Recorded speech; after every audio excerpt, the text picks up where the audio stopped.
இந்த செஷனில் டேலியில் இருக்கிற மல்டி கரன்சி அப்படின்ற ஃபீச்சரை பற்றி தான் நம்ம டிஸ்கஸ் பண்ண போகிறோம். இந்த மல்டி கரன்சின்ற ஃபீச்சரை நாம் எப்போ யூஸ் பண்ணுவோம் அப்படின்னு பார்த்தீங்கன்னா, வேறு ஏதாவது ஒரு ஃபாரின் கரன்சியை யூஸ் பண்ணி நீங்கள் டிரான்சாக்ஷன்ஸ் போடும்போது இந்த மல்டி கரன்சி பெரிதும் உபயோகமாக இருக்கும். உதாரணத்துக்கு இப்போது நீங்கள் அமெரிக்காவிலேருந்து ஏதோ ஒரு ப்ராடக்டை பர்ச்சேஸ் பண்ண போகிறீங்க அப்படின்னு வச்சுக்குவோம். அப்போது நீங்கள் பே பண்ண வேண்டியது டாலர் அப்படிங்கிற கரன்சியில் தான். இந்த மாதிரி நேரத்தில் நீங்கள் ஃபாரின் கரன்சிஸை யூஸ் பண்ணி பேமெண்ட் பண்ணணும் அப்படின்னா அப்போ மல்டி கரன்சி அப்படின்ற இந்த ஆப்ஷனை யூஸ் பண்ணி தான் நீங்கள் பேமெண்ட் வவுச்சர்ஸை போட முடியும். டேலி ERP9ல் கரன்சிஸை 2 விதமாக டினோட் பண்ணுறோம். ஒன்று பேஸ் கரன்சி, இன்னொன்று ஃபாரின் கரன்சி.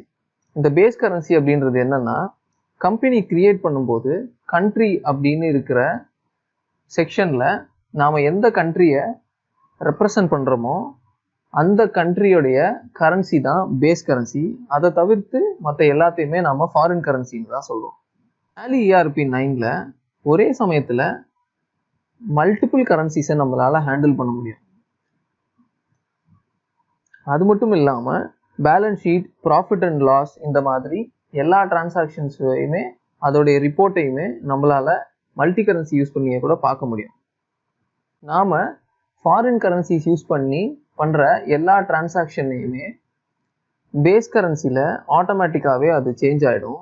ஃபார் எக்ஸாம்பிள், $1 அப்படிங்கிறது 70 rupeesனு வச்சுக்குவோம்.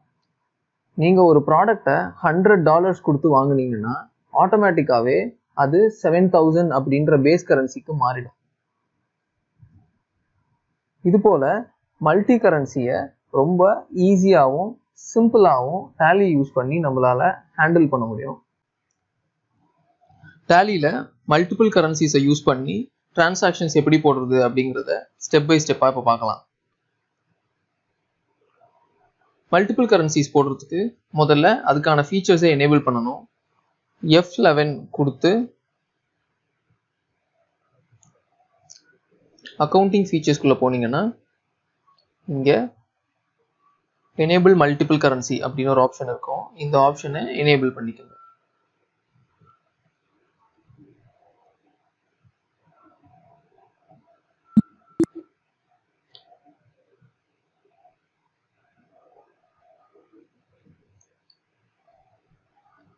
டிரான்சாக்ஷன்ஸ் போடுறதுக்கு முன்னாடி கரன்சிஸ் அப்படின்ற ஆப்ஷனுக்குள்ளே போய் நாம் எந்த கரன்சியை யூஸ் பண்ணி இப்போ டிரான்சாக்ஷன்ஸ் போட போகிறோமோ அந்த கரன்சியை முதல்ல கிரியேட் பண்ணிக்கலாம். கிரியேட் கொடுங்க. நான் டாலரை யூஸ் பண்ணி இப்போ டிரான்சாக்ஷன்ஸ் போடணும்னு விரும்புகிறேன். அதனால சிம்பிளில் டாலர் சிம்பிளை கொடுத்துருங்க. Formal name dollar.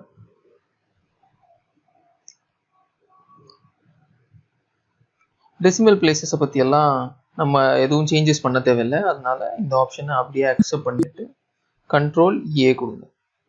இப்போ நாம் ஒரு கரன்சியை கிரியேட் பண்ணிட்டோம். அடுத்து அந்த கரன்சிக்கு ரேட் ஆஃப் எக்ஸ்சேஞ்ச் செட் பண்ணணும். அதாவது நம்ம பேஸ் கரன்சியான இந்தியன் ருபீஸ்க்கு ஏற்ற மாதிரி அந்த டாலரை நாம் செட் பண்ணணும். இந்த ரேட் ஆஃப் எக்ஸ்சேஞ்ச்குள்ளே போய் எந்த டேட்லேருந்து இந்த ரேட் அப்ளிகபிள் ஆகணும் அப்படின்ற டேட்டை இங்கே செட் பண்ணிவிட்டு இங்கே 3 வேல்யூஸ் இருக்கும். Standard rate, selling rate, buying rate அப்படின்னு. ஸ்டாண்டர்ட் ரேட் அப்படின்றது என்னென்னா, ஃபாரின் கரன்சிக்கு இந்தியன் கரன்சிக்கு ஈக்குவலான ஒரு ஸ்டாண்டர்ட் ரேட்டை கவர்மெண்ட் ஃபிக்ஸ் பண்ணி வச்சுருப்பாங்க. அந்த வேல்யூ தான் நம்ம ஸ்டாண்டர்ட் ரேட்டுன்னு சொல்கிறோம். பெரும்பாலும் நியூஸில் அமெரிக்க டாலருக்கு நிகரான இந்திய ரூபாயோட மதிப்பீடெல்லாம் சொல்கிறாங்க இல்லையா? ஸோ இதெல்லாம் தான் இந்த ஸ்டாண்டர்ட் ரேட். ஸோ நான் டாலரோட ப்ரைஸ் 72 rupeesனு வச்சுக்கிறேன். அதுதான் அதோட ஸ்டாண்டர்ட் ரேட். செல்லிங் ரேட் எப்பயுமே ஸ்டாண்டர்ட் ரேட்டை விட கொஞ்சம் ஜாஸ்தியாக இருக்கலாம். உதாரணத்துக்கு 10 to 40 பைசே டிஃப்ரென்ஸ் இருக்கலாம். ஸோ செல்லிங் ரேட் 72.30ன்னு வைக்கிறேன்.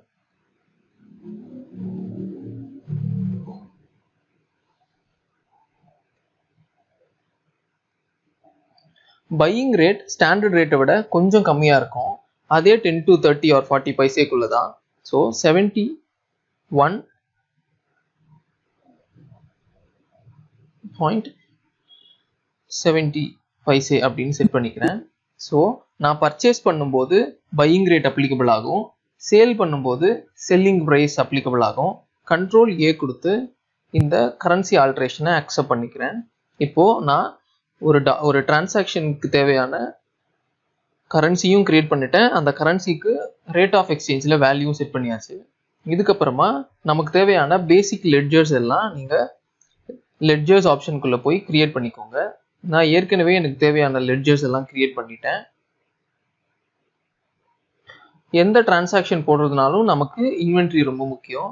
ஸோ நமக்கு என்னென்ன காம்பனன்ட்ஸ் நம்ம பர்ச்சேஸ் பண்ண போகிறோமோ அதையும் பர்ச்சேஸ் பண்ணுறதுக்கு முன்னாடி அதுக்கு தேவையான ஸ்டாக் குரூப்ஸையும் stock items, units of measures இதெல்லாம் கிரியேட் பண்ணிக்கோங்க.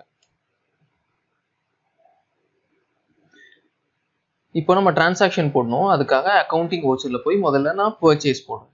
பர்ச்சேஸ்க்கான ஷார்ட்கட் F9. ஆல்ரெடி நம்ம பர்ச்சேஸ்ன்ற விண்டோக்குள்ளே தான் இருக்கோம். ஸோ சப்ளையர் இன்வாய்ஸ்க்கான ஒரு நம்பரை நான் இங்கே செட் பண்ணிக்கிறேன்.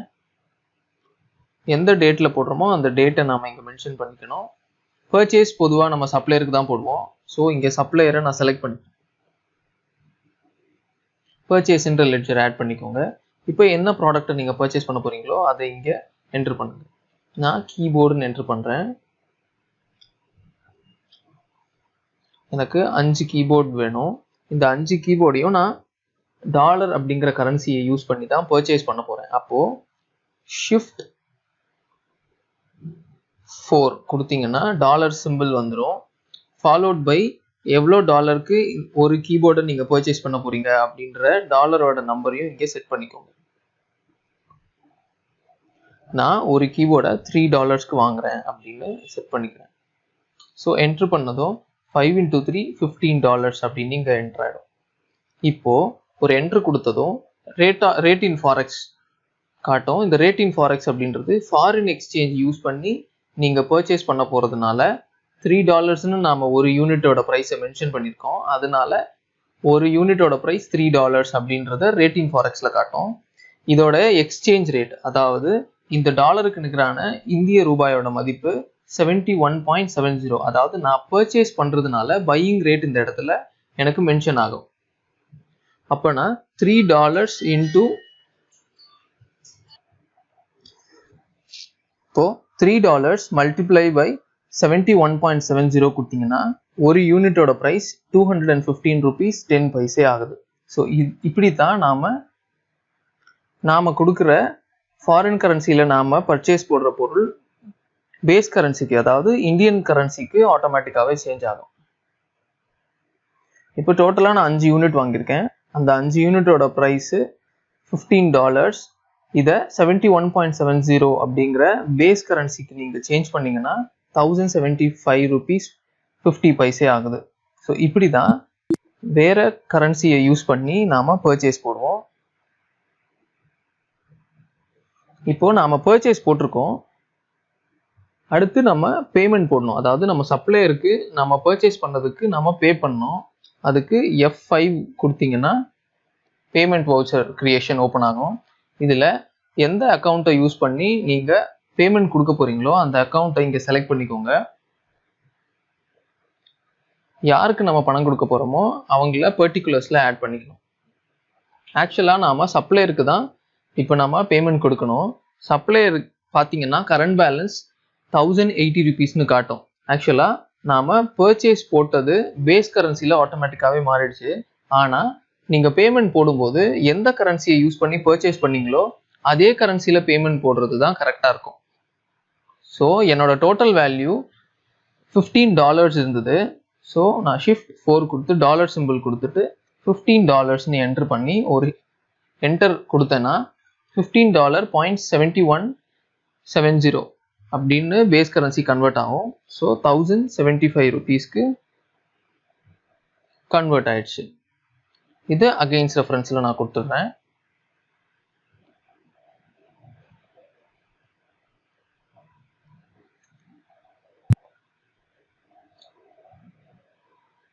ஆக்சுவலாக கேஷில் எனக்கு பேலன்ஸ் எதுவுமே இல்லை, 0 பேலன்ஸ் இருந்தது. அதனால நெகட்டிவ் பேலன்ஸ் அப்படின்னு காமிச்சிருக்கு. பட் அது ஒரு இஷ்யூ இல்லை. நான் இந்த டிரான்சாக்ஷனை கண்ட்ரோல் ஏ கொடுத்து அக்செப்ட் பண்ணிக்கிறேன்.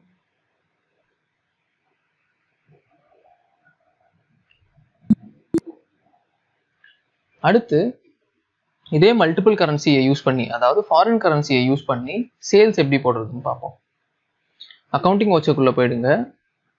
F8 சேல்ஸ்க்கான ஷார்ட்கட். ஒரு ரெஃபரன்ஸ் நம்பர் கொடுக்கணும். கஸ்டமர் அப்படிங்கிற பார்ட்டி நேமை இங்க நான் செலக்ட் பண்ணிக்கிறேன்.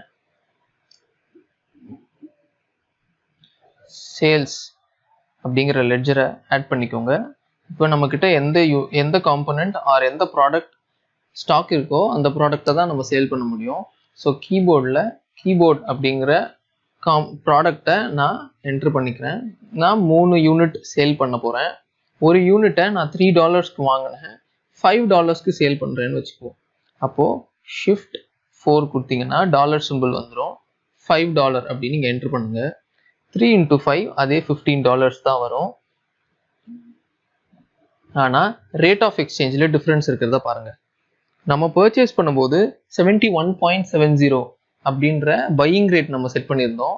அதனால ஒரு டாலர்னா 71.70 அங்கே இருந்தது. இங்கே செல்லிங் ப்ரைஸ், ஒரு டாலரோட செல்லிங் ப்ரைஸ் நாம 72.30ன்னு செட் பண்ணியிருந்தோம்.